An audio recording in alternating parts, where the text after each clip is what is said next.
আমার বাড়ির পাশে শিব মন্দিরে পুজো দিতে চলে গেছি। আমি, মা আর আমার মেয়ে বাবু তিনজন মিলে পুজো দিতে গেছি। আমার মা মানত করেছিল পুজো দিব বলে, যেন বাড়ি গিয়েছিলাম, বাপের বাড়ি গিয়েছিলাম, পুজো দিতে গেছি। আর পুরোহিত সব গুছিয়ে নিচ্ছে, আমি তো ফলটা কেটে নিচ্ছি। পুরোহিত গুছানোর পরে আমরা পুষ্পাঞ্জলি দিব।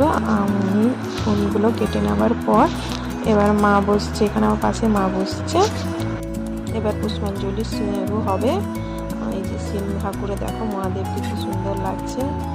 এবার আমরা পুজো দেওয়া, এবার পুষ্পাঞ্জলি শুরু হবে আমাদের। দেখো ঠাকুরটাকে দেখো, মহাদেবকে কি সুন্দর লাগছে। এবার সাজানোর পরে ফুল দিয়ে এবার পুষ্পাঞ্জলি শুরু হয়ে গেছে। আমি আর মা পুষ্পাঞ্জলি দিচ্ছি।